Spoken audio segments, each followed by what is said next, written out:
recording now. Okay, hello to everyone. Welcome to this session of Friends of Multilateralism, FMG, on investment facilitation.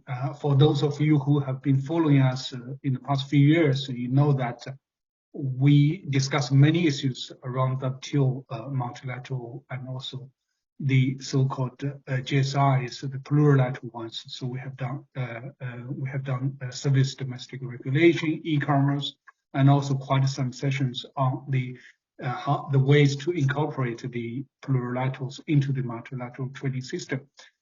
So here comes another one on investment facilitation, and many thanks to Carl and Axel for their excellent work, which forms the basis of today's discussion. I won't go into details of that, and will immediately give the floor to Sherry to start because we are already running late. So Sherry, please go ahead. Thank you very much. Thanks so much, Lou, and welcome everybody. It's really a pleasure for me to moderate this session on such an important and timely topic. We are coming to an important point soon in the discussions on an investment facilitation for development future agreement, and which, if concluded, would be the very first one of its kind ever, with provisions on investment at the multilateral level. So despite the fact that we all know very well that trade and investment flows have always been linked and mutually reinforcing, and they've been described by many as two sides of the very same coin, yet the treatment of investment within the multilateral trading system was non-existent under the GATT and very little present now in the WTO. We know that investment only appears in the WTO agreement in the TRIMS limited way and is mode 3 or commercial presence in the GATTs. So reaching a comprehensive or at least a set of provisions on investment facilitation within the multilateral trading system has proved elusive for the last 75 years, which is nearly 3/4 of a century and a very long time. So this may finally be about to change. Why? Well, we'll discuss that, but one of the reasons seems to be that attitudes towards foreign direct investment have come full cycle, from it being viewed with suspicion by many to being viewed as a potential and important contributor to the attainment of a number of domestic and international economic objectives. So our own WTO Deputy Director General Tsang said in recent remarks last year that trade and investment serve as twin engines to power the world economic recovery from the pandemic. And he advocated for more cooperation at the multilateral level on trade and investment. So these negotiations, these structured discussions as they're called, have been ongoing for more than 2 years, since September 2020. And remarkably, this plurilateral has become the initiative with the largest number of participants. 113 out of 164 WTO members are participating. And equally remarkable, it is also the plurilateral that has attracted or engaged the largest number of developing country participants. And the discussions may actually be moving towards a final agreed text in the very near future. So with this intriguing set of background in mind, our session is going to cover some, I hope, and I'm sure, some very interesting questions. And these include why has this plurilateral attracted the engagement of so many WTO and so many developing members? Perhaps not enough, but still a significant number. What benefits do they hope to draw from their engagement in this initiative? Will we actually reach our first multilateral agreement on investment facilitation in the WTO by the end of this year? And what is needed to make this happen? And finally, what may be the legal relationship of the future IFG agreement to the WTO Marrakesh agreement? Will they merge harmoniously, or will they just coexist in parallel as overlapping and complementary but separate partners? So thanks so much to our excellent speakers. We have a great panel ahead of us, and We're going to be brought up to date on the progress of these discussions and where they stand and what they might signify for the multilateral trading system. You all know them well, you have their bios, so I'm going to be brief. Let us start off by inviting Ambassador Sofia Bosa, who has had a distinguished academic career, but she is currently the ambassador of Chile to the WTO and recently took over the position as co-coordinator of these structured discussions on investment facilitation for development. So Ambassador Bosa, can you please brief us on these discussions, what they are covering and where we now stand and what obstacles lie ahead of us before successful, hopefully imminent conclusion. Over to you. Thank you. Thank you for inviting me to this meeting of the Friends of Multilateralism Group and for the opportunity to inform you about the joint initiative on investment facilitation for development and the latest development in the negotiations in the WTO. The negotiations of the future agreement on investment facilitation for development, or IFD, stand at an important moment right now. Let me first provide you with some background on the IFD initiative. What is it about, what is covered, and what is excluded? As stated in the first joint ministerial statement in December 2017, the aim of the negotiations is to develop a multilateral framework on investment facilitation that could benefit the entire WTO membership. Second, I will try to highlight in what way this initiative could be a first for the WTO. Third, I will update you on the state of play of the negotiations, including the remaining open issues. And fourth, I will focus on the intended MFN application of the outcome of the negotiations and in what ways this initiative can contribute to multilateralism. Thus, let me start with the background of the IFD Joint Statement Initiative, including its objectives and main focus of the negotiations.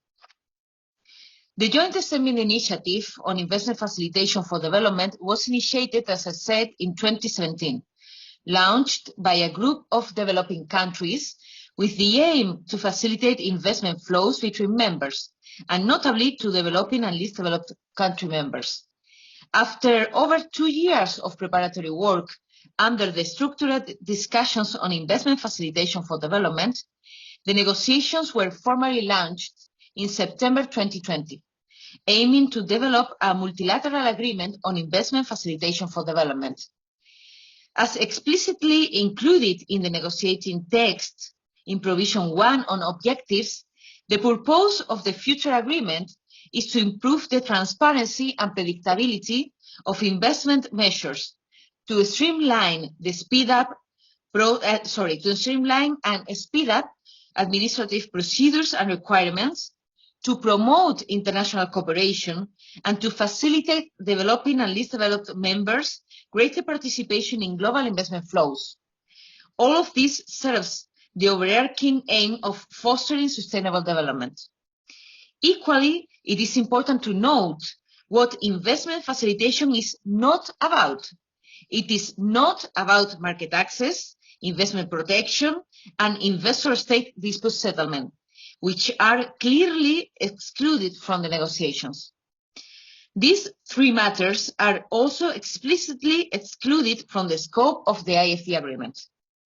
In the framework of the WTO negotiations on IFD, facilitating investment is understood as creating a more transparent, efficient, investment-friendly business climate by making it easier for domestic and foreign investors to invest, to conduct their day-to-day business, and to expand their existing investments, as well as for host and home governments to work cooperatively and in mutual benefits.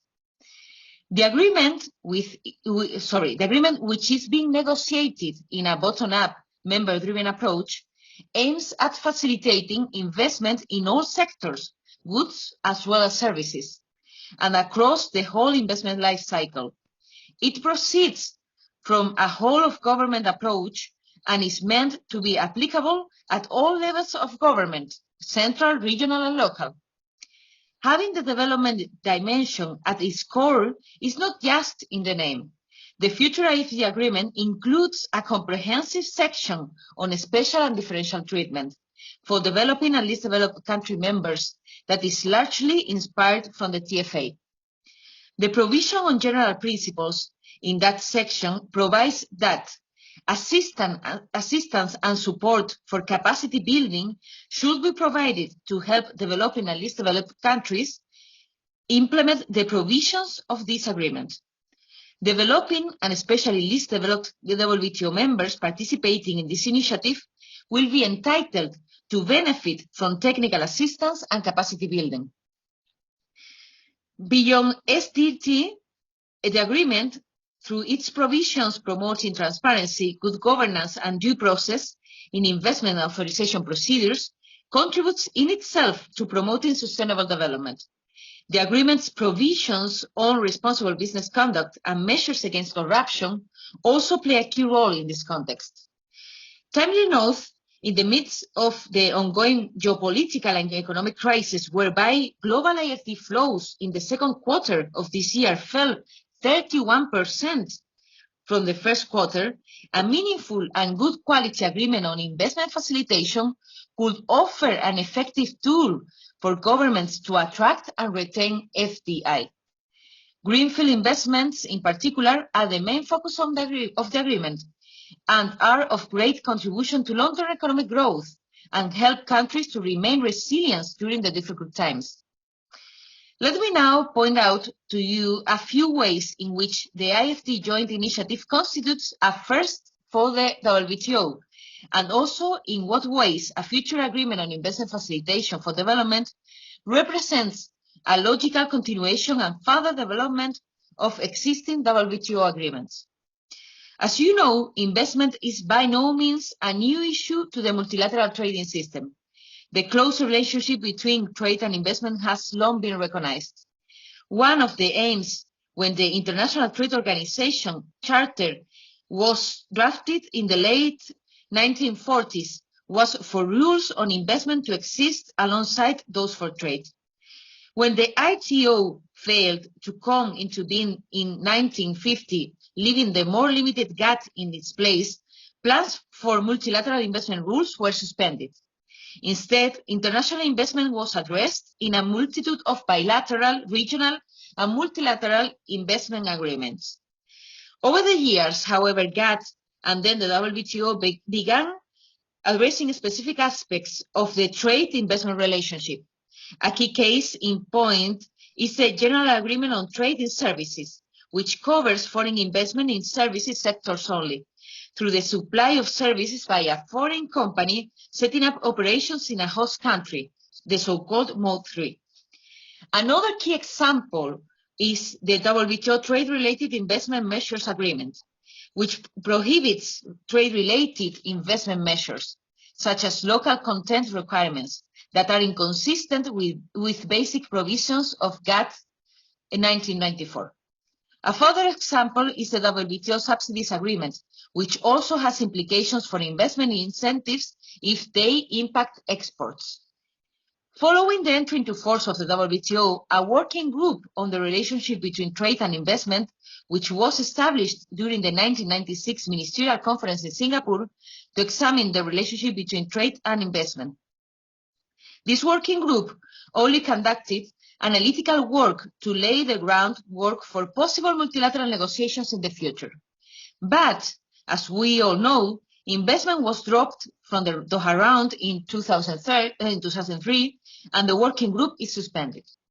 The IFD initiative, launched by a group of developing WTO members in 2017, has brought new energy and is addressing investment from a new perspective, focusing on investment facilitation. The ongoing negotiations on an IFD agreement, launched as an open-ended plurilateral initiative but aiming at a multilateral agreement, constitute a first for the WTO in several ways.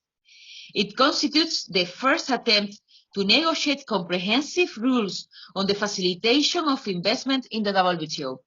If successful, it will broaden the umbrella of the multilateral trading system to cover rules on investment facilitation applicable to all sectors, goods as well as services, and throughout the investment life cycle.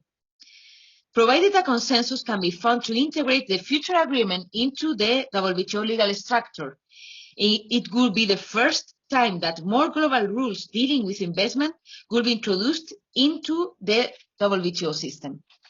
It will also be the first time for a WTO agreement to include provisions on corporate social responsibility and measures against corruption. Promoting the uptake by investors of internationally recognized principles and standards on responsible business conduct practices, as well as preventing and fighting corruption, is deemed by participants an important contribution to sustainable development. In this context, they emphasized the importance of having robust provisions on those two matters, as it is also understood that the adoption of international benchmarks on investment facilitation can help countries to promote not only more but better investment. While the GATS and the TRIMs already contain obligations that can facilitate investment, the AFT agreement would complement and reinforce members' existing efforts to facilitate investment, including by, first, creating clear and consistent global benchmarks for investment facilitation, thus ensuring that minimum common standards are applied across economies. Second, anchoring domestic investment facilitation reforms in shared international commitments, thus decreasing policy uncertainty and strengthening members' reform efforts. Third, providing a global forum to promote best investment facilitation practices. And fourth, linking multilateral investment facilitation reforms to members' ability to implement them, thus allowing developing and least developed countries to receive the technical assistance and capacity building support they need. These are key contributions that the IFD initiative has to contribute to the multilateralism and the WTO membership. Now, let us take a look on this current state of the IFD negotiations in the WTO and where they stand at the moment. As you know, the IFD initiative is now at a critical moment. In the past months, the negotiations are getting more and more intense as the initiative is entering into the final stage of the text negotiations following the aspiration of IFD participants to conclude the negotiations of the text by the end of this year. Regarding participation, the number of participants in the initiative has consistently grown, starting from 70 members endorsing the first joint statement in Buenos Aires in 2017 to over 110 WTO members, more than two-thirds of the WTO membership, currently participating in the negotiations. Among them, 77 are developing countries, including 20 LDCs. As for the text negotiations, the IFD initiative is progressing well at a steady pace and in a transparent and inclusive manner. Since the start of the negotiations 2 years ago, participating members have made significant progress in defining the key pillars and content of a future IFD agreement. The negotiations are based on a single negotiating text, the so-called Easter text, which comprises 7 sections. Most of the key sections of the negotiating text now appear in plain text, which does not mean agreed text, but it indicates a good level of convergence among participants. Those sections include transparency on investment measures, streamlining and speeding up administrative procedures, focal points, domestic regulatory coherence and cross-border cooperation, and special and differential treatment. The Easter text is regularly revised to encapsulate the progress made in the negotiations. Early September, we issued the 7th revision of this text, which includes the progress recently achieved on the key matter, including most favored nation treatment. We are about to issue the 8th version of the text ahead of the upcoming 3 days negotiation round next week.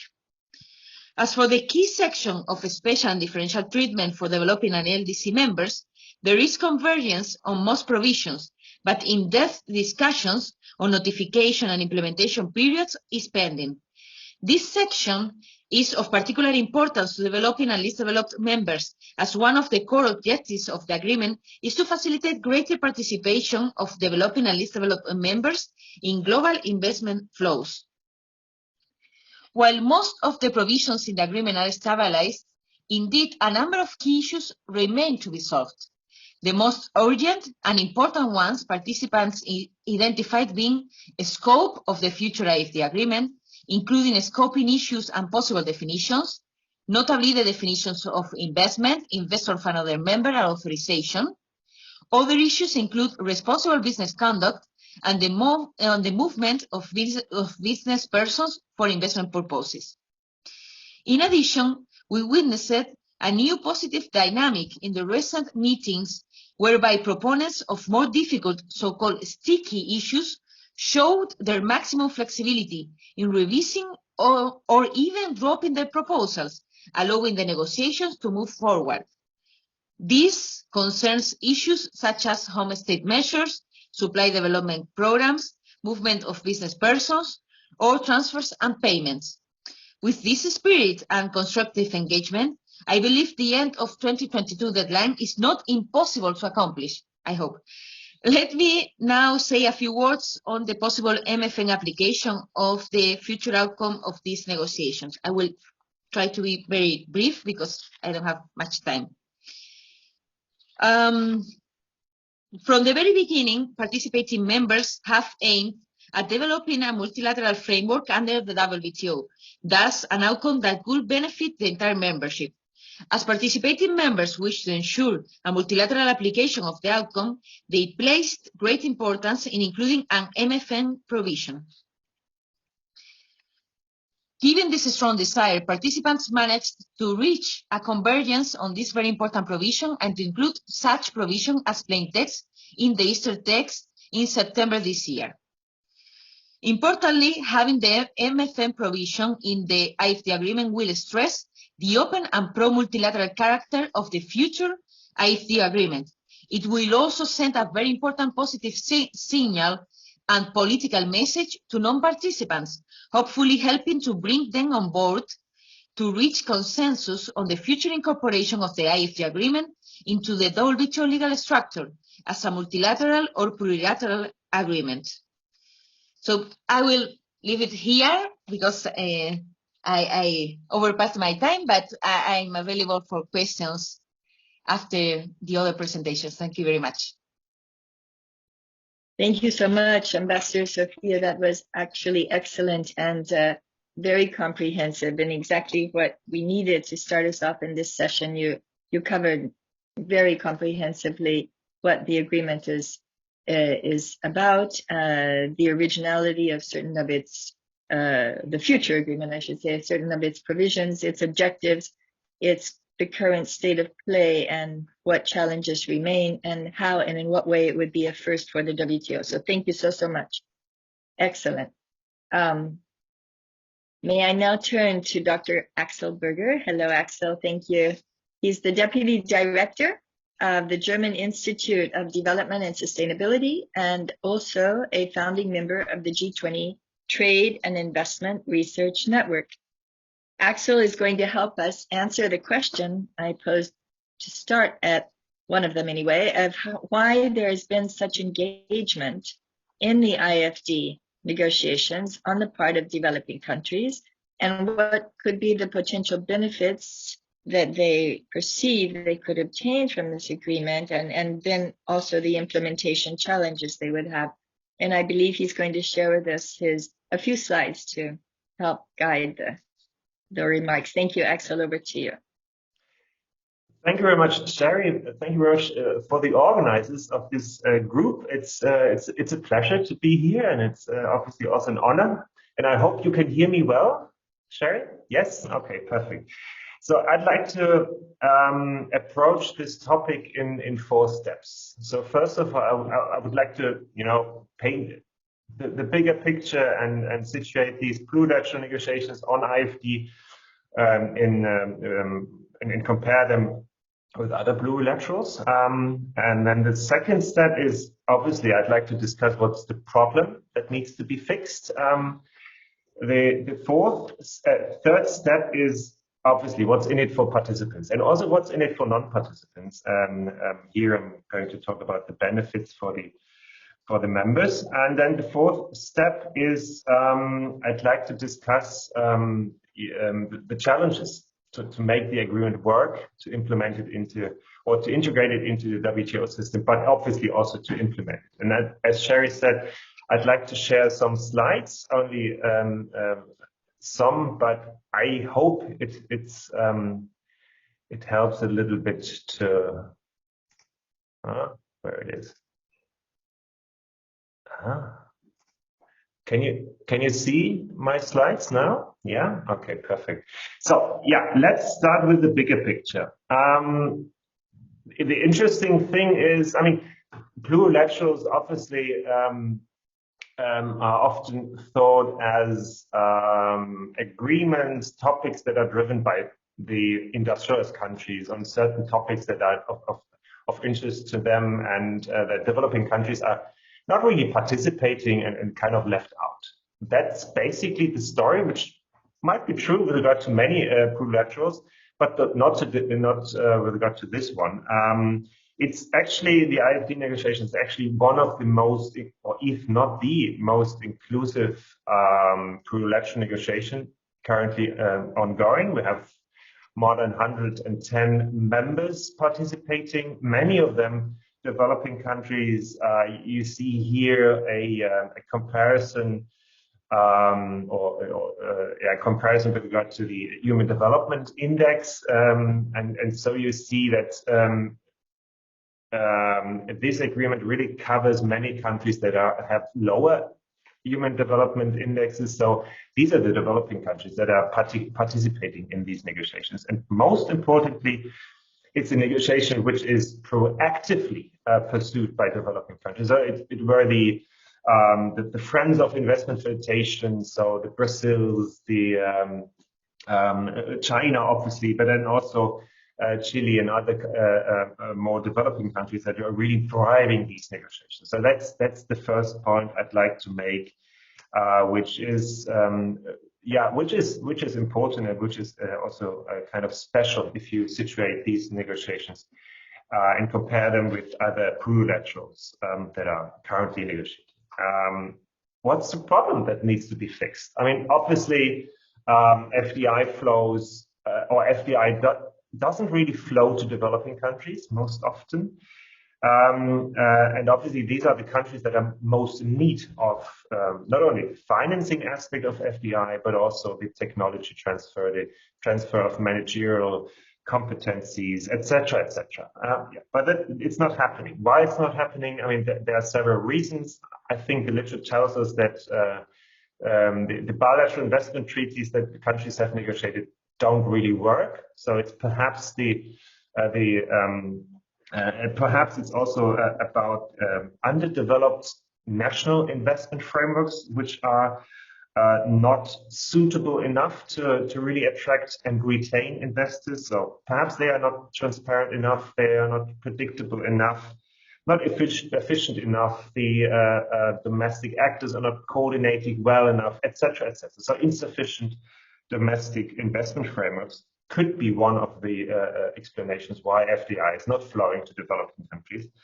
And if you look at this picture here, which visualizes data that we've collected at the Institute, also in collaboration with the WTO Secretariat, which really which maps basically how many investment facilitation measures countries have adopted. And you see here the typical pictures. It's the big guys, it's the rich guys, which have really implemented many investment facilitation measures, and we see big gaps in particular in Africa, sub-Saharan Africa.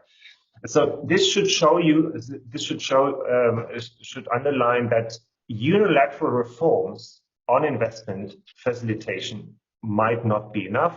That's one of the reasons why developing countries, why WTO members are negotiating this agreement at the WTO, why they are pursuing an international set of rules on investment facilitation. And obviously, this agreement should help to reduce transaction costs for foreign investors in order to have more transparent, more predictable, more efficient investment frameworks, to have better coordination. That's obviously one benefit of the agreement, reduced transaction costs.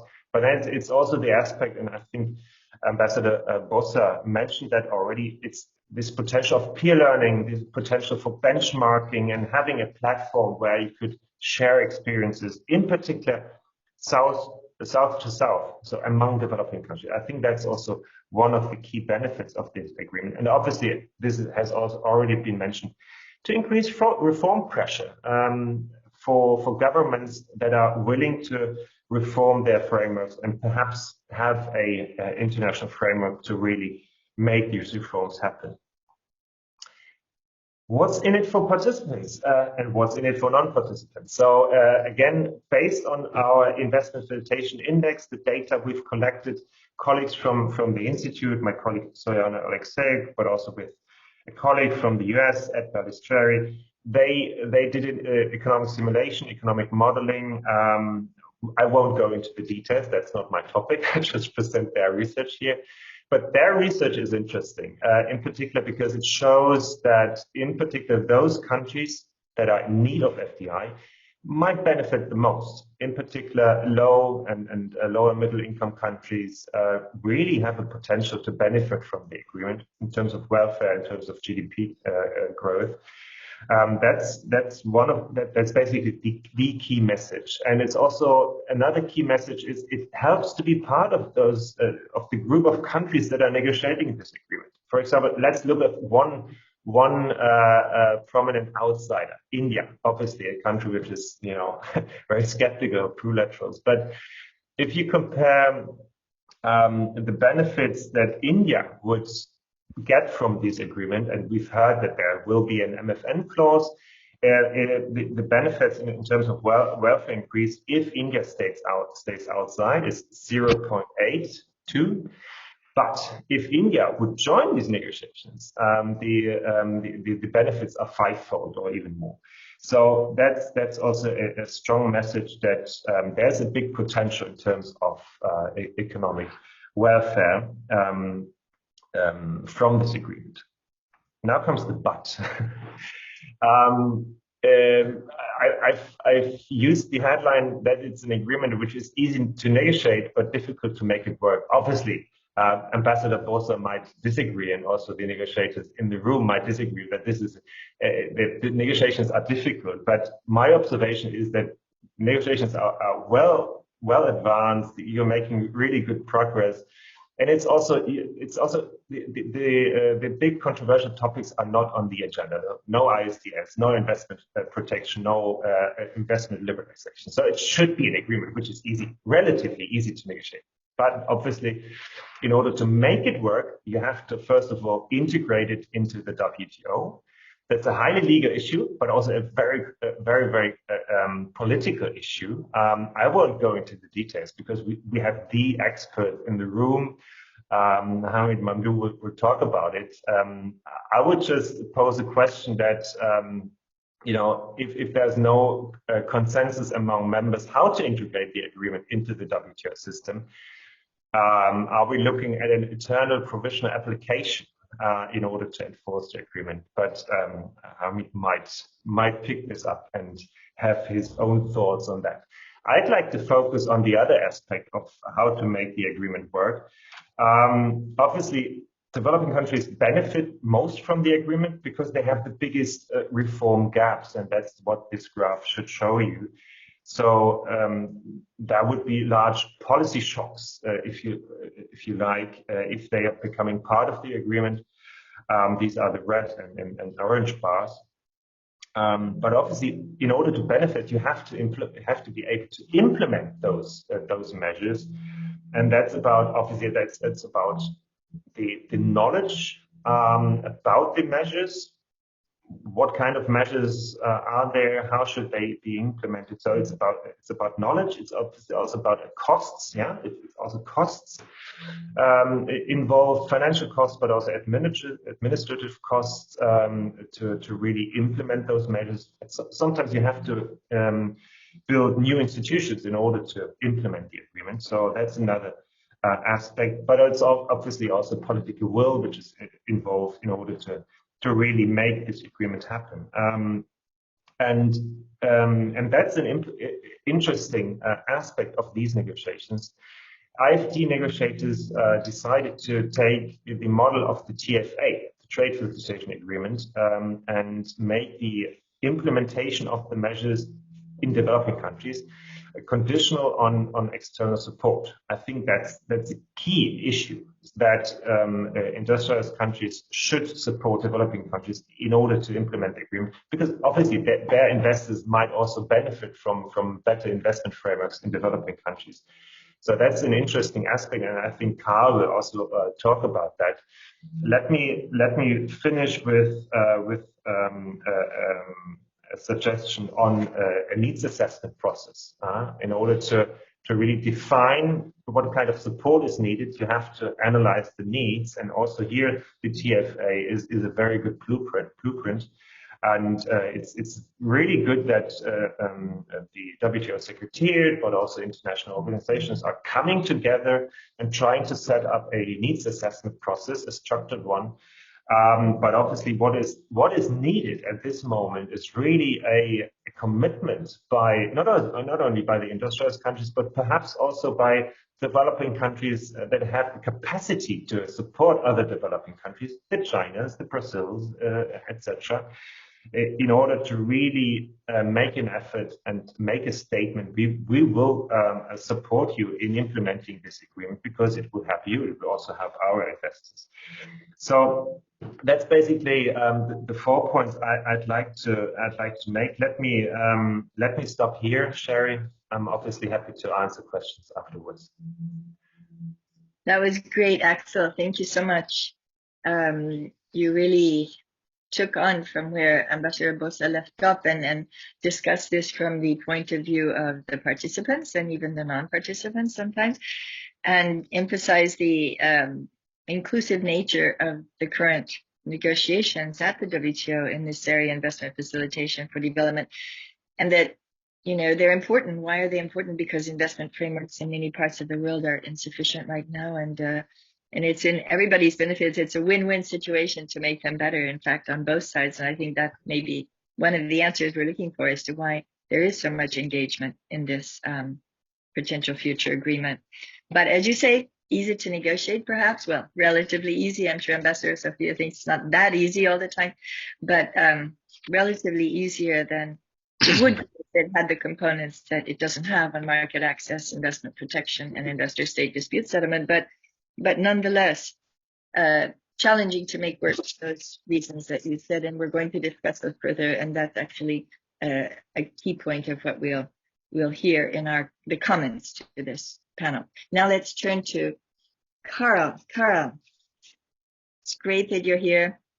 You are probably the wise man of investment in the world economy. I just want to briefly say that you are Dr. Carl Sauvant, lecturer in law, presently at the Columbia Law School, and senior fellow at the Columbia Center on Sustainable Investment. But you actually founded that center, or the predecessor of that center, in 2005 after leaving Geneva, and your position as former director of the UNCTAD Investment Division, where you were for a number of years and actually created the World Investment Report. So no one better than you to address the policy considerations around the IFT future agreement. Thank you, Carl. Over to you. Thanks a lot, Sherry, and my capacity to accept flattery is unlimited. As it was pointed out, we are not yet there with the agreement. So in light of that, I want to briefly discuss 3 policy considerations which I think we should keep in mind for the last stretch of the negotiations. The first one is the importance of strengthening the development dimension of the agreement. After all, it's investment facilitation for development. And this is, of course, obviously of particular importance for developing countries. Now, the bulk of the measures in the agreement facilitate investments by firms to make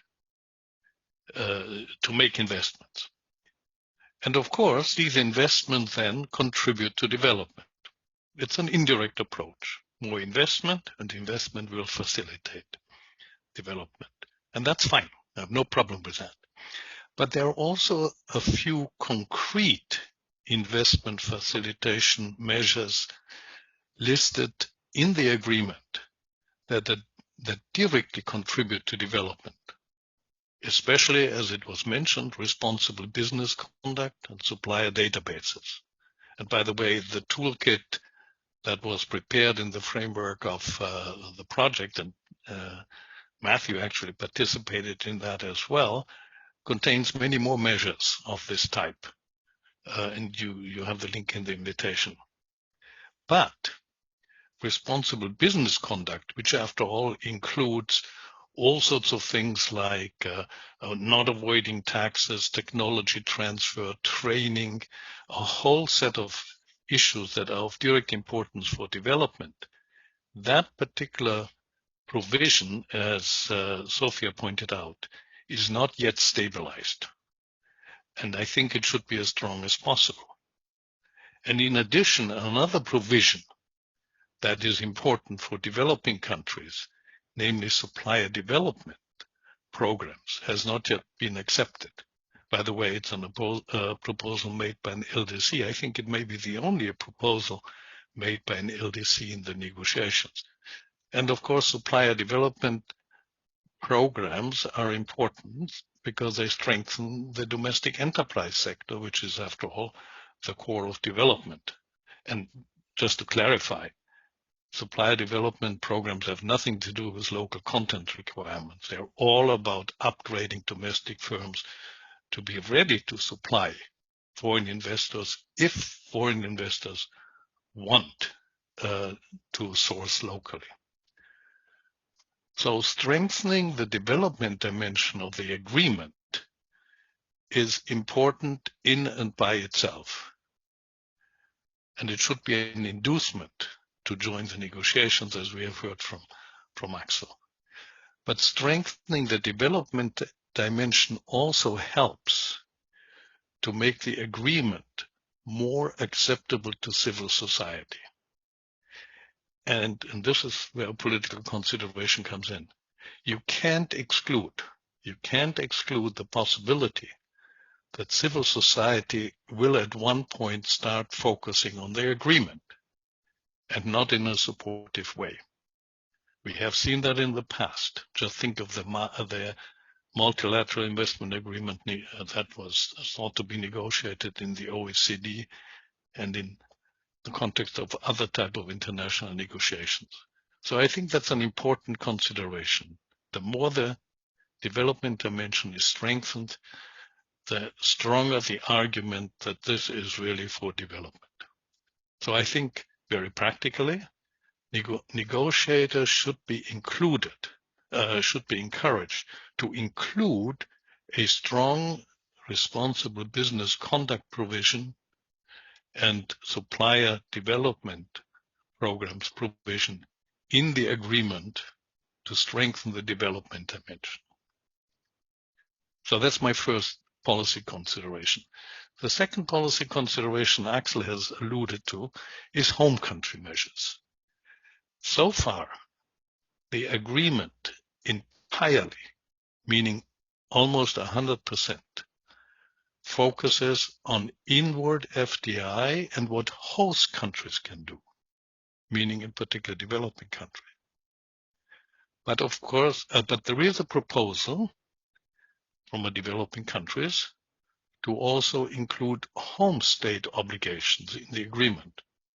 Because as we know, a lot of home countries, meaning in particular developed countries, but not have a number of measures in place to support their outward investing firms.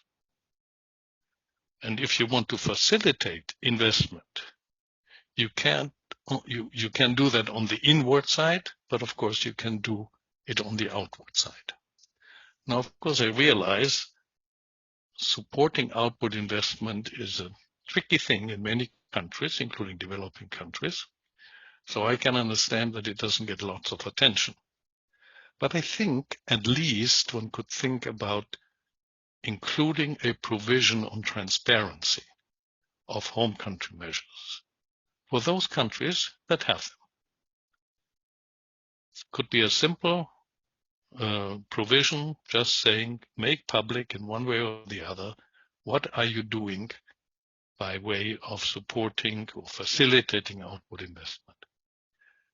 It's the policy dimension of this is that it would give a bit of balance to the agreement. It's not only that developing countries need to do something, and as Axel has pointed out, it's mostly developing countries that have to move forward, but it's also that there is a bit of an obligation for developed countries. And that in turn is also an argument vis-a-vis civil society.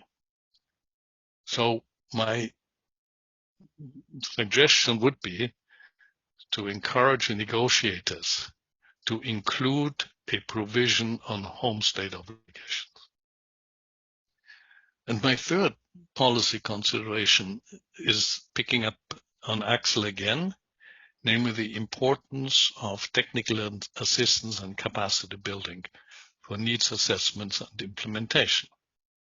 It's, of course, that's part of the development dimension as is special and differential treatment. But here I'm talking about something very specific. I'm speaking about money. Let me therefore re-emphasize what Axel said. The needs assessments should start as soon as possible. They will show, we know it actually from Axel's work, that many developing countries are already doing a number of things required in the agreement. And it prepares them for self-designation, which is an important element of the agreement. It also builds a consistency in member countries.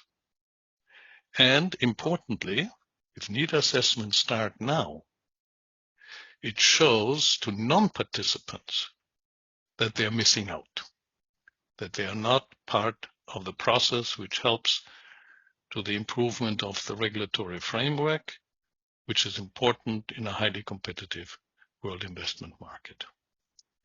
So technical assistance and capacity building support is therefore a major incentive for countries to join.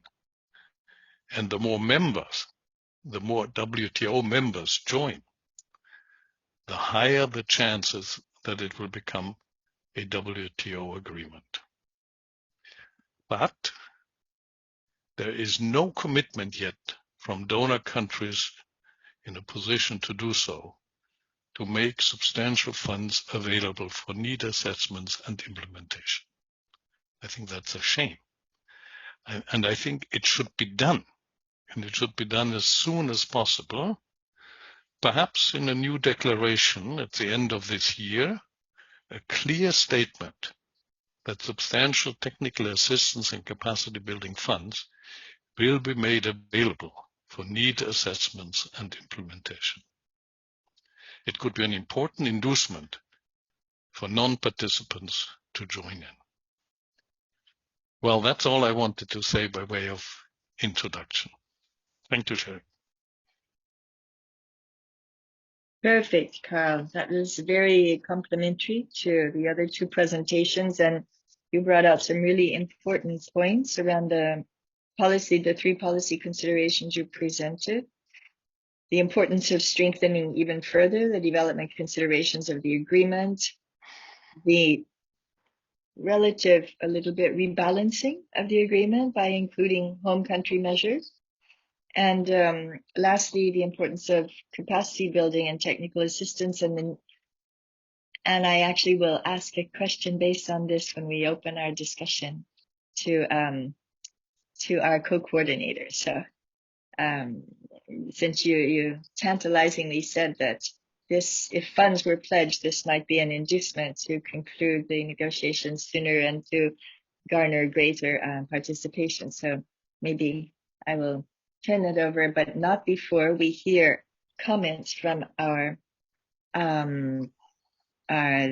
last speaker, but not least speaker, who is Hamid Mamdou, and very well known and presence in Geneva for many, many years, a member of the Friends of Multilateralism group.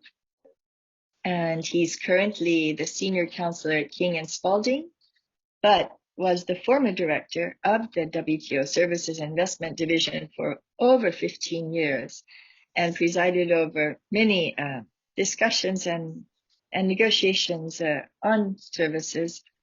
Unfortunately, that didn't prosper, but not at all for his for his responsibility until September 2017.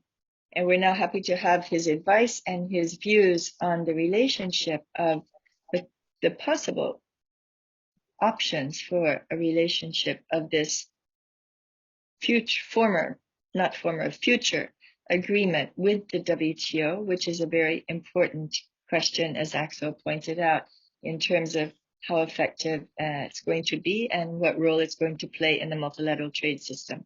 So Hamid, over to you, please. Thank you. Well, thank you very much, Sherry, for this very kind introduction. And as usual, it's always delightful to be within the FMG crowd and have different participants actually discussing difficult issues without the constraints of political correctness or any kind of fear of offending anybody's views. But I would focus, as you suggested, on two things. The first is what I would call the compelling logic of having these negotiations in the WTO. And the second is a few observations about the legal options, some legal considerations about how to best perhaps integrate the negotiated outcome into the WTO. On the first point, I think I recall, as you rightly said, Sherry, during my work in the WTO, I remember this conversation actually started when I went to Nanjing during the China presidency of the G20. That was 2016, and I went there to present a WTO paper on trade and investment policy coherence. And that conversation actually was the beginning of perhaps a serious consideration of how do we consider this big issue of trade and investment policy coherence. And one of the main points that that paper was trying to establish and successfully did so in the minds of a number of participants was this is not just a question of the need for coherence because they relate to each other. And the conversation then was mostly about supply chains and global value chains and how important it is to have stable, predictable trading conditions for promoting investments. No investor is going to establish a manufacturing facility without knowing how to import inputs and how to export outputs. But the point that was absent until then was it's not just the coherence, the need for it, but it's the overlap. And the big overlap here really is with services, because 2/3 of global FDI flows, according to UNCTAD's World Investment Report, is in services.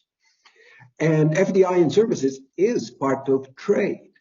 And we've been saying this, Sherry, and you're part of that course for the past 27 years. We've been trying to say trade is not just about merchandise trade.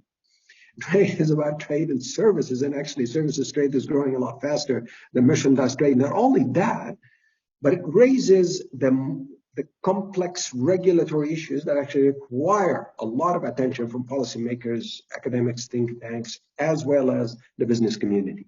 So anyway, that start actually led to the conversation in the WTO, and we started with a conversation, a debate. And here actually I would point at a very interesting institutional point that concerns the overall health of the WTO, and that's the relationship between the deliberative function and the negotiating function. We started this discussion within a deliberative function, as informal as it was. It was a dialogue, informal dialogue. But then it is that deliberation that led to the adoption of a negotiating agenda and the launch of the process, which has been quite successful so far. And Sophia's review there was extremely illustrative of how far the negotiations got. So that's a reality of life. You can't pretend that the subject is not needed within the WTO. Now, we have advanced so far in the negotiations. How are we going to integrate the outcome into the WTO treaty architecture? Now here, and I've written about this in the past, and I'm sure some of you might be familiar with my line of analysis, but I started by saying, okay, we're not going to advocate one approach or the other, but we're going to start from the working assumptions adopted by participants themselves. Just go to the JSI ministerial statement and let's see what working assumptions do we have. And taking from that, I have the following points as working assumptions, and for Sophia or anyone else, please correct me if I got this wrong. The first assumption is that these negotiations will cover FDI, foreign direct investment. There is no assumption that it would cover portfolio investment or other forms of investment, although I know there are some discussions taking place, but is it fair enough to say, okay, this is just about FDI? The second working assumption is that the objective is to have an outcome that would be part of the WTO treaty architecture. This is not about an outcome that would be implemented outside the WTO. It needs to be part of the WTO treaty architecture. The third working assumption is that this is going to be legally binding. It's not going to be in the form of recommendations or soft law, but legally binding and subject to dispute settlement. The fourth assumption is that the outcome will be applied on a most favored nation basis, on MFN basis. And whatever obligations that participants would create for themselves would constitute rights for non-participants. That's a very important point I'll come to in a minute. And then finally, that this agreement would be opened for future acceptance by non-participants at any point in time. Now, let me open a parenthesis here about MFN, because I think this is a very, very important point. There were discussions in the past about why should it apply on MFN basis. Now, apart from the desirability of multilateralizing and all this and these kind of sort of political considerations, there are also considerations of realistic considerations. Because the question I put is, why do you want to deviate from MFN? Normally, in any negotiations, people would want to deviate from MFN in order to avoid a free rider risk. So the question here is there really a free rider risk, considering the outcomes of these negotiations? You know, a free rider risk is always perceived in sort of political terms. If you are committed and I'm not committed, then I'm free riding. I think this kind of quick conclusion is a bit superficial, because the reality is, in order to ascertain whether there is a real free rider risk, I would need to establish 2 points. First of all, whether the outsider, whether I have the capacity to free ride. I'm look at ITA. All the outsiders from ITA have very, very little capacity to free ride in a way that would disrupt the agreement. The second consideration here is for the participants. Do they have the possibility of applying the outcome on a non-MFN basis? In other words, the outcome we're talking about here is very similar to the trade facilitation agreement. There's a lot of inspiration coming from there, but could you really apply the trade facilitation agreement on a non-MFN basis, like facilitate trade for others and then unfacilitate for the rest? I don't see any practical possibility there, and I'd love to be corrected. But all that leads to a conclusion that the application on an MFN basis actually is a question of reality. It will be applied on MFN basis anyway. So the conversation then becomes political. It's less substantive, and political conversations would have to take place in terms of how is this debate going to fit within the broader conversation about WTO reform and reforming the negotiating function. This is not our subject for discussion today, but what I'm saying here is that there's an inevitable link.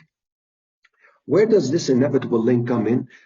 When we look at the options for integrating the outcome into the WTO treaty system, Axel had an excellent slide there which provided all the options.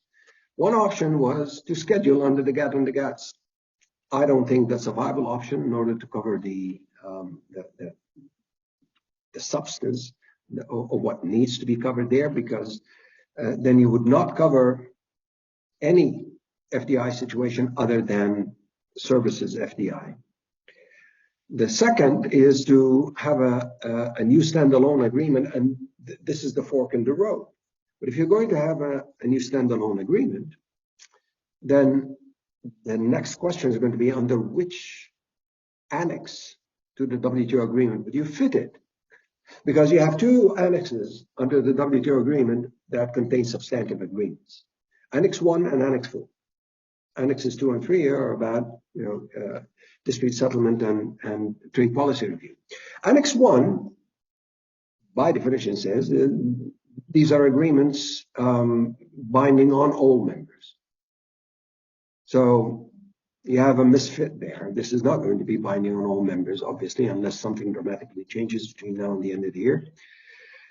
Annex 4 is agreements that are binding on signatories but do not create rights for others. Now, you can go there if you want. Of course, there's going to be the hurdle of consensus. Once you go down that route of a new standalone agreement, then we're talking about an amendment procedure, just like the TFA. If you're going for an amendment, then you need consensus. A consensus decision would have to provide an incentive to non-participants. And there, in terms of the negotiating dynamic, there might be a costless incentive to give to non-participants in terms of MFN application, but MFN application in terms of creating rights for non-participants. It's a possibility. I'm not saying there's any monopoly on wisdom in this respect, not at all. But it all depends on what participants want to do, and I'm sure Sophia would relate to this because it's their decision to take. But if we're going to go down that road, which is integrating it as a new standalone agreement, then the question arises, okay, an amendment procedure is a long road. What should you do in the interim? Should we be talking about provisional application? And provisional application is always a possibility. It's up to participants to decide. But what are the legal realities there? And here I would start briefly by saying, look, we need to, when we think about the possibilities and options, we need to distinguish between different legal events that take place in a situation like this. The first legal event, and here we're following the customary rules of public international law as codified in the Vienna Convention. The first legal event is the adoption of the text of the treaty. So you adopt the text. That's the first step. That's a distinct step.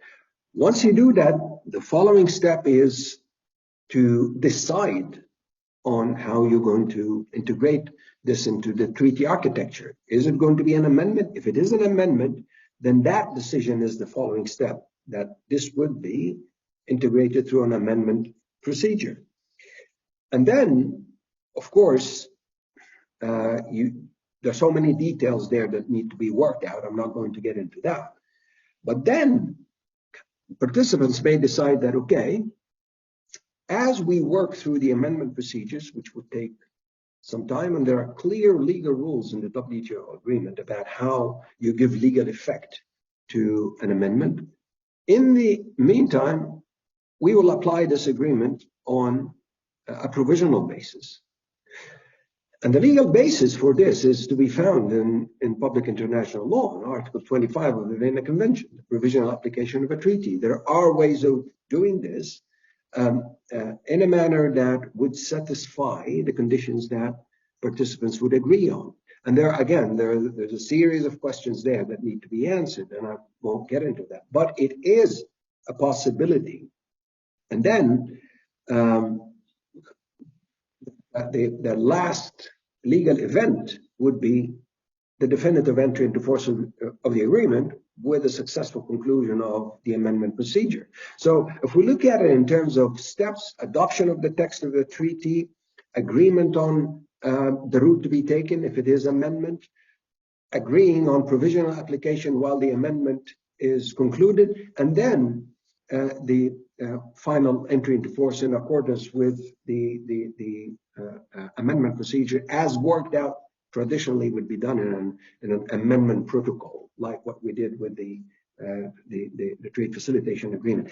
This is roughly sort of a sketch of what can be expected.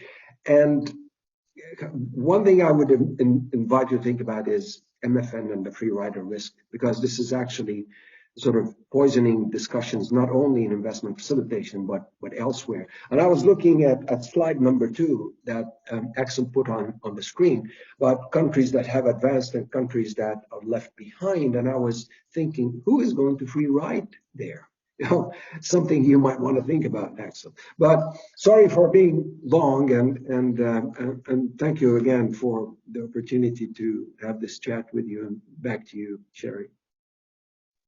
Wow. Thank you, Hamid. That was really excellent. Thank you for these really thoughtful and important reflections on the questions that we need to consider, and particularly for, pointing out the overlap and the need for between what's being discussed in investment and the investment facilitation for development discussions, and of course with services. And I'm so happy you brought out the fact that, since the focus is on FDI, and the GATS does cover foreign direct investment in services, and its services represent 2/3 of foreign direct investment flows.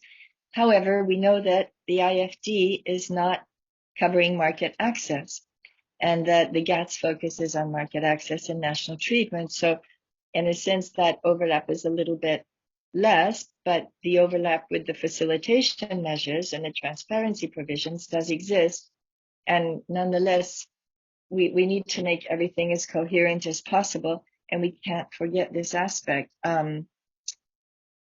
I really, really appreciate your laying out the different options for how this can be.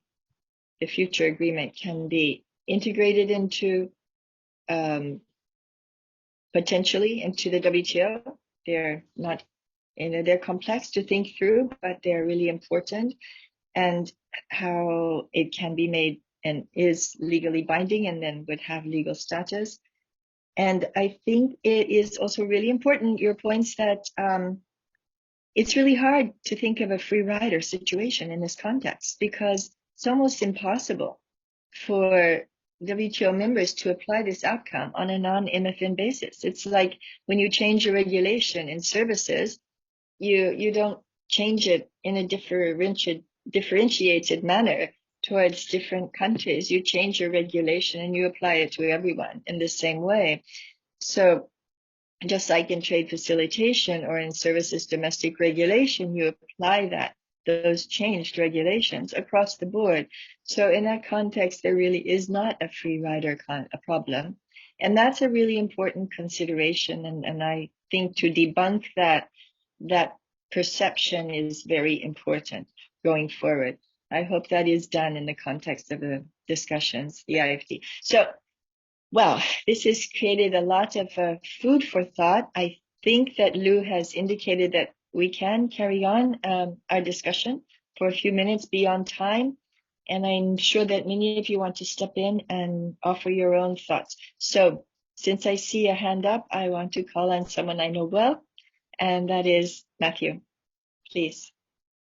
Thank you very much. Thank you for inviting me to be here, and I'll make a few quick points just building on Carl's and Hamid's very briefly, and I pasted them in the chat. Just on RBC, from the World Economic Forum's perspective, we talk to many companies every day. You know, this is increasingly becoming the norm.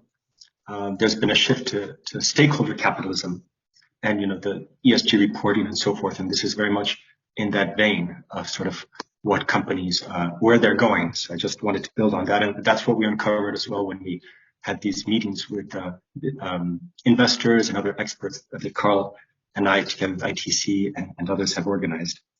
On the second point on supplier development programs, I used to work at the World Bank, the team that does investment, policy and promotion. I can tell you the number one investment facilitation measure that governments, developing countries wanted was generally supplier development programs. I know because I did not work on it. My colleagues did, and they were very popular. They were the most popular programs. Everybody always wanted to work with them. So supplier development programs were so popular from the development country perspective. My third point on outward FDI transparency and the importance of the balancing the IFT agreement. I popped in the chat a couple resources actually from the World Bank, from the UN, from the World Economic Forum, from some collaboration, just about how outward FDI can really help us a complementary channel of development to inward FDI.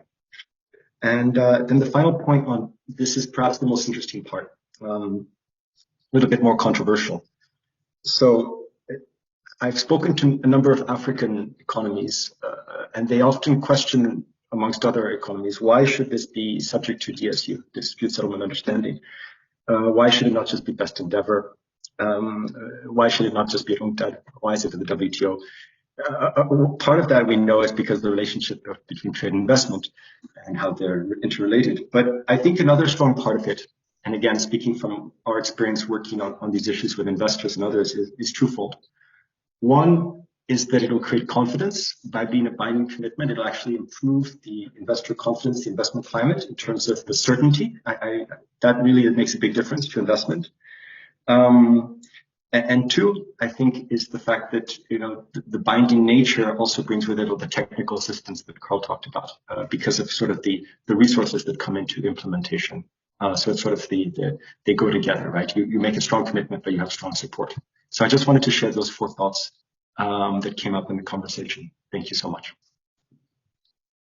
Thanks very much, Matthew. Really important to point out that, you know, without it being binding, we don't have the predictability that investors want, need, and seek in order to do what we want the agreement to do, which is to increase investment flows to developing countries and reciprocally, and to help strengthen their investment and improve their investment frameworks.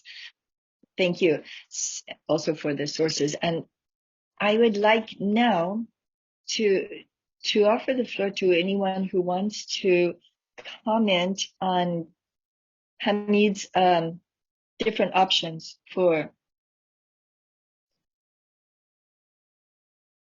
how this future agreement could be linked or not, incorporated into or not the WTO, and your own thoughts on whether or not the perception of the free rider issue is an obstacle to doing this. Would you like a freestand? And if you don't want to comment on this because it's hard, you can comment on something else. But if anyone has any thoughts that they would like to follow up with what Hamid's suggestions he put on the table, I'd be we'd be delighted to hear them. Thank you. Ronald? Thank you. I have some comments, not exactly related to Hamid's intervention. I think it's very difficult to add anything to Hamid's intervention because it was very complete, and Hamid is a real expert on this. His recent article is a reference. I have to say that the political discussion will be crucial in the coming months as to convince members of allowing this very promising agreement to be part of the architecture of the WTO. I took note of the scenario described by Hamid, and I think that we have no choice but go through those different stages that he described. And the fact that MFN is offered for everyone, I hope that will allow us to sell it to those countries that are not very favorable to plurilaterals. However, I don't see very much of incentives we can give to them, because precisely what Hamid said, or somebody said, that it is difficult to apply it without MFN. It is difficult to free ride in this agreement. I wanted to say that. I would like also to say that Costa Rica, is one of those countries that have supported investment since long ago. Investment is not a north-south issue, and we have fought for this since long time ago. We were very supportive of the 4 Singapore issues. And investment was one of them that we supported until 2003 against ACPs, India, Brazil at the time, and many others. But we are convinced, and our unilateral policies on FDI demonstrate that if a developing country manages to transmit the sense of predictability or respect of the rule of law to investors, it can attract investment.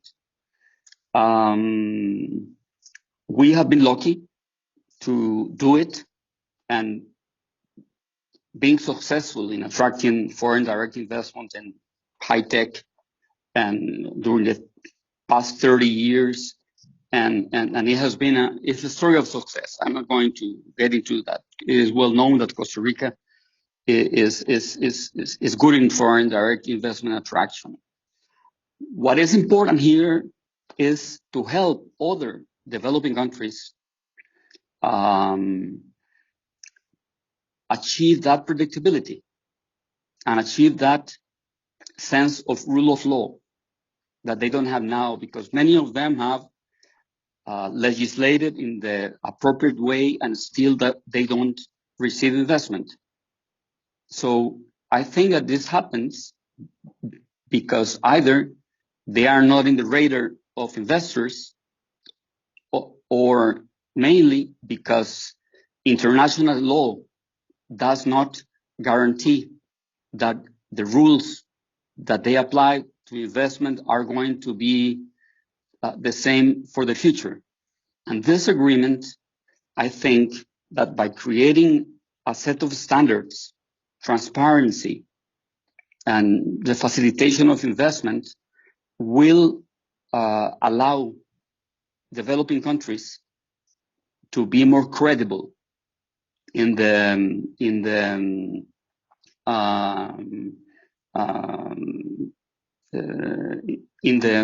predictability of their laws, and that's what I find more valuable of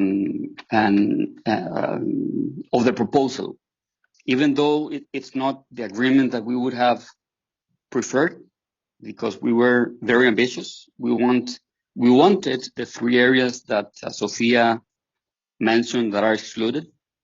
We wanted the 3 of them on a multilateral investment agreement in the past, as we wanted a free trade, a trade facilitation agreement with more teeth than the one that we have now.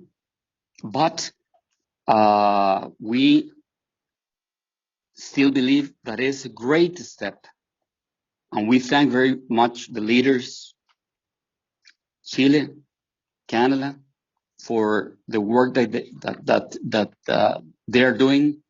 I would just to finish say that including a provision on transparency on home country investment would bring balance to the text. I agree very much with Carl on that. And supplier development programs, it's important to upgrade domestic enterprises to supply. This is a challenge. It has been a challenge for us in Costa Rica. But then transfer of technology comes with foreign direct investment in the most strange way. It is not that companies will reveal their secrets, but through the labor hand, through the national worker, domestic workers, working in this international multinationals, and then going to work with national companies, is how technology is dispersed and move to the national market and to the national companies. That's our conclusion on transfer technology after 30 years of this experience. Thank you.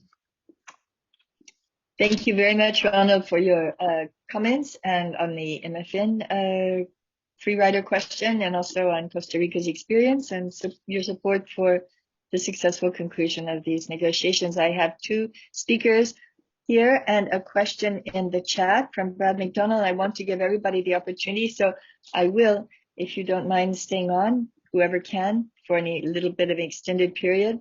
And let me first ask if people can make it a little bit briefer. And let's turn to Lou first, and then I'll take Brad's comment and then Gabrielle. Thank you. Thank you, Sherry. Thanks a lot to you and also all the speakers for this excellent panel session. I enjoyed it very much, especially something I'm going to comment on is about this kind of strong developmental aspect of the negotiation. I think that because I was talking to some other coordinators for other GSIs and who always envy Sofia and her predecessors for having such an extensive participation by developing countries and LDCs. Many things behind this, but I think there are 2 things probably other GSIs could learn from this is that the development aspect is from the very beginning is always one of the focus of the discussion, one of the 4 subjects, other than transparency and so forth. So special differential treatment, technical assistance, and capacity building is always there. So I think that's the first thing.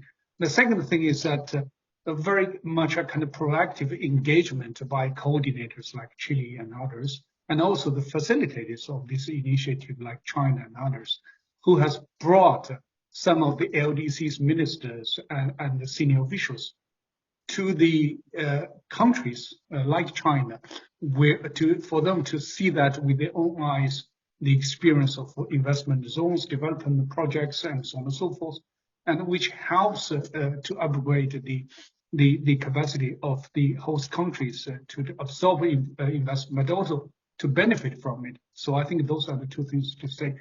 For the future, I think I agree very much with Axel and also Carl that we need immediately a lot of thoughts on needs assessment, on implementation, and we need immediate commitment of donation by capable countries, both developed and developing.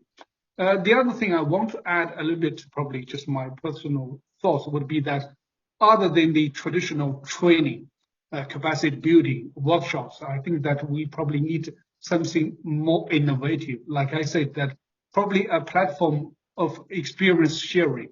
So for those countries who have done a lot in the past to facilitate foreign investment and to have benefited from it, to show with their examples to the LDCs and others what they can do to also have the similar benefits.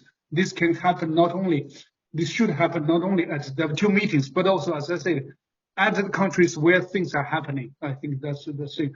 The other thing, and last point to conclude, is that we also need to be innovative to think a little bit beyond the traditional scope of investment facilitation. I mean, how about mobilize the contribution from other international organizations like World Bank and others on a little bit other aspects of investment, such as how to create a kind of better ecosystem for doing business and investment, this so-called doing business index.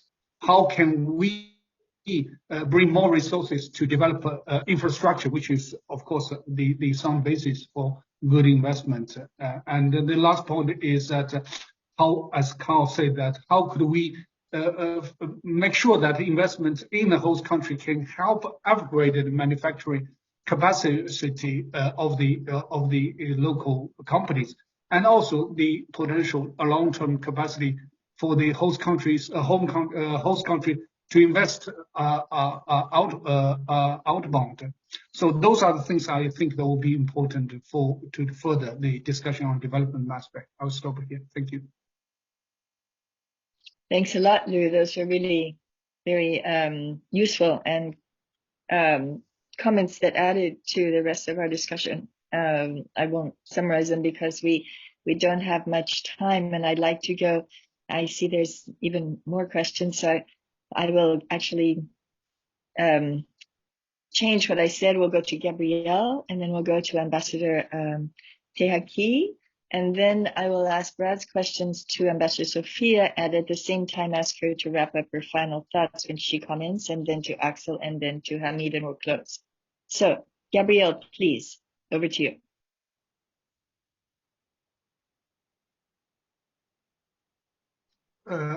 Gabrielle just said in the chat that she's leaving, so she has. Okay, she had to leave. Okay, no problem. And then I will ask if Ambassador Tehaki would like to take the floor. Thank you. Thank you, Sherry. And just to say greetings to everyone. Always nice to be here at the FMG. Thank you to Shankan and to our speakers. I think I've learned a lot from Sophia, Hamid, Carl, and Matthew Stephenson. So, and Axel. So my question is really to Hamid. I'm putting him on the spot. So what's your recommendation? You know, us in WTO will follow your instructions. So tell us, do you want us to prepare schedules, or do you want us a TF-style transparency agreement? That's number one. Second, I found very interesting the home measures idea. Of course, the only thing is I was maybe thinking that could be a stage 2, since transparency of home measures, which is very strategic business and national policy confidential matters, may bring us delay the negotiations. So I do want to think the materials on home measures being good, but historically we could engage in more conversation on what these home measures are and how to share best practices on that. So just those 2 comments. Thank you. Excellent. Maybe when I now will read Brad's comment, and it said about, we had our discussion earlier, and he said that, could anyone elaborate, I think it's Ambassador Sophia, on whether the possible scope of expanding the discussions in the investment facilitation for development negotiations to include non-FDI portfolio flows. Where does that stand, and is that option on the table or not? That would make it more expanded to a more type of traditional bilateral investment type of agreement. Maybe that's not where we're going. So I will have now, I'll give the floor in turn to everyone in our panel for just 30 seconds or a minute or 2 minutes max comments to wrap up our conversation and your main points after everything you've heard, which may be challenging, but let's try. Ambassador Sofia. Well, I will address the question that Brad made. We are working on that. As I said, we are working on some issues related with the scope, and one of them is the definition of investment. And there are countries, members are discussing which will be the approach to the definition itself, and even if a definition is necessary. So we are working on that, and there we have a facilitator which is driving a small group, and we hope we can have some advances for the next rounds.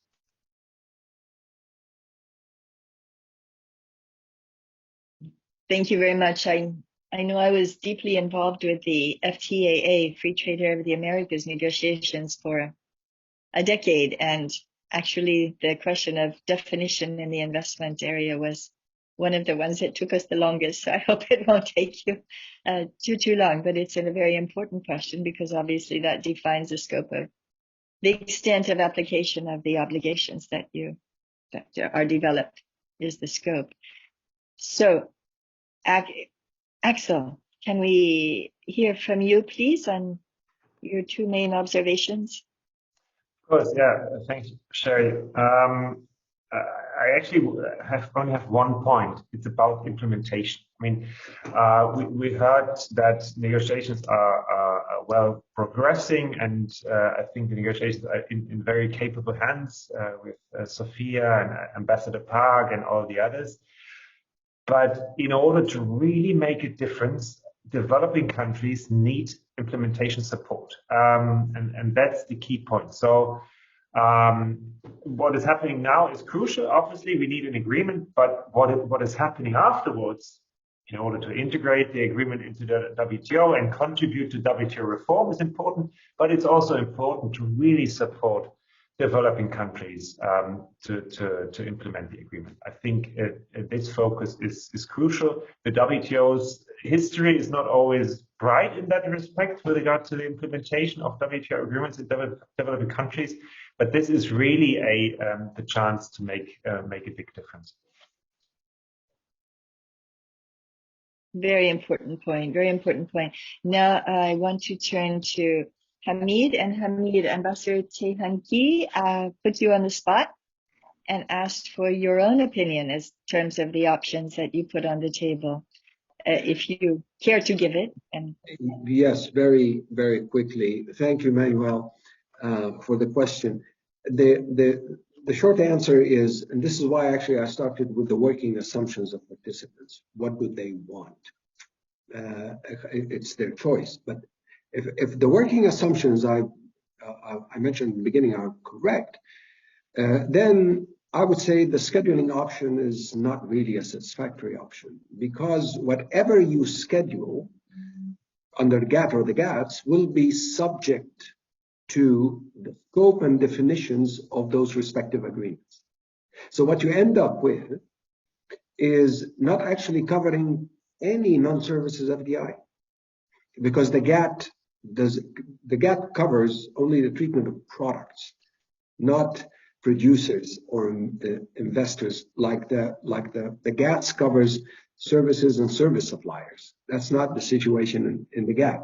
So that would not be an optimal way to go, because it won't give participants what they want. That leaves us with the other route, which is a new standalone agreement, an amendment. And for that, you need consensus. And then there's the sub question about, okay, in which annex do you fit? Again, going back to the assumptions, neither Annex 1 nor Annex 4 would fit the assumptions. This is why I was suggesting in one of my papers that perhaps you might want to consider Annex 5 as an option, creating a new annex. Now here, and let me in 30 seconds say that this, when I was thinking about this, I was thinking of two aspects of it. One aspect is specific to investment facilitation in terms of solving this problem of having an agreement that is binding on some but creates rights for all.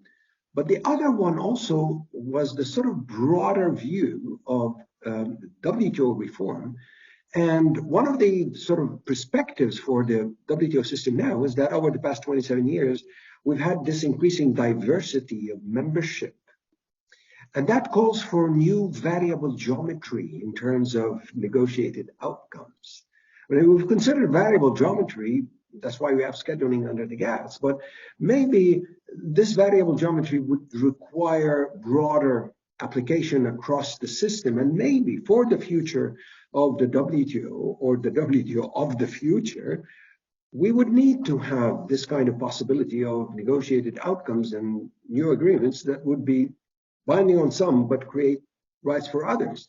And the WTO was never designed to be a one-speed system. Otherwise, we wouldn't have special differential treatment and special consideration for LDCs and all that. So that would be my recommendation for consideration.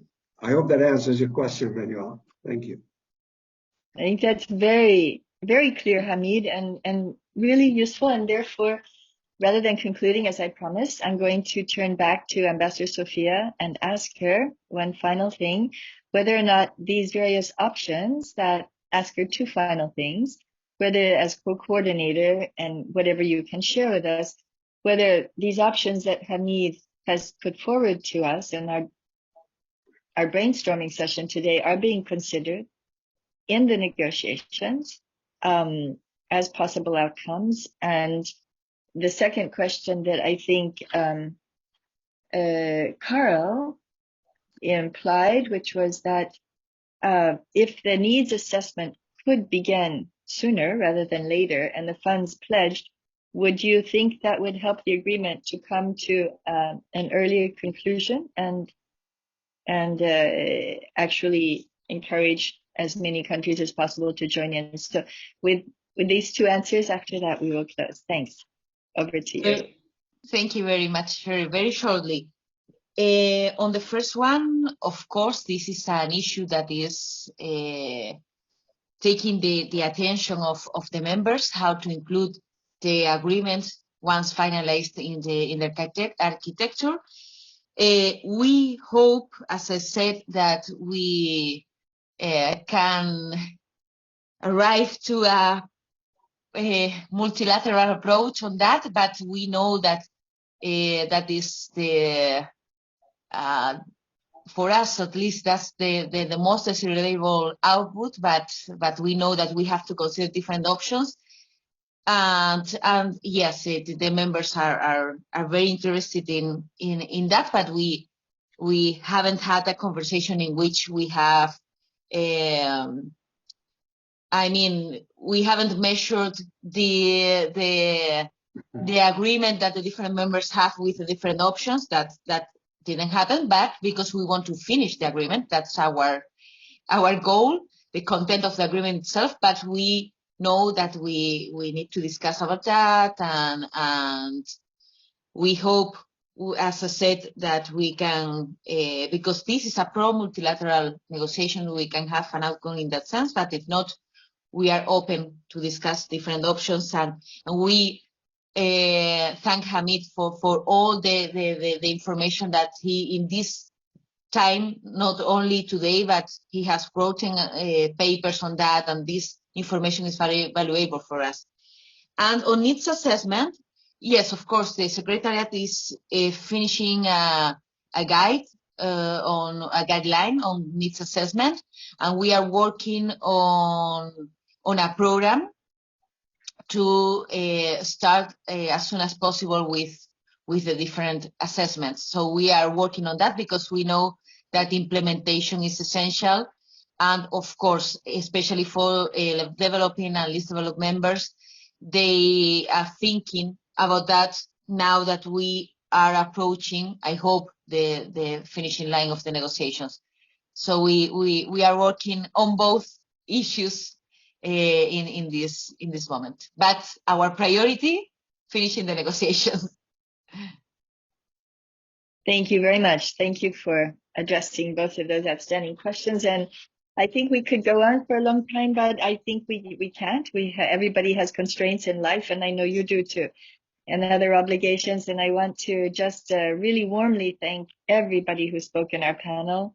Very reflective and useful and positive remarks. And close this by saying that we all hope send our best wishes to our coordinator for a successful conclusion of the negotiations and a future IFD agreement as soon as possible. We hope that the message of positive benefits will get out to everybody, and that more developing countries, members will join in. We wish to encourage that, and that this development aspect, which is so important and so unique to this particular plurilateral initiative, will be known to everyone. Thank you again. Wish you good luck, and thank you to everybody for all of your inputs. Thank you. Thank you, Lou. Over to you. Thank you. No, I just have one last message to pass to the participating ambassadors and also other friends of our group, and also to those who may listen to our session on YouTube, is that we are launching what we call strategic review of our group, FMG, because we are 6 years old.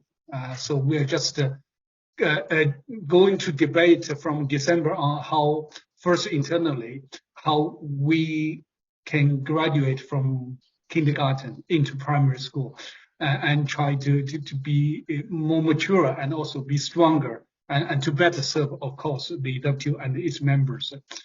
So other than the internal views, of course, I would welcome any ambassadors, any delegates, or any friends from think tank or private sector, whoever may wish to pass some messages, some suggestions to us. We would welcome very much on that. You know my email, otherwise you could find it on the FMG website. So that's a message to pass to you. And of course, the basic principle is always the same, that to serve you guys better and to serve the multilateral trading system better in the long-term future. So thank you very much, and see you next time. Bye-bye. Bye-bye. Thank you so much. Have a nice weekend. Thank you. Bye. Thank you all. Have a nice weekend.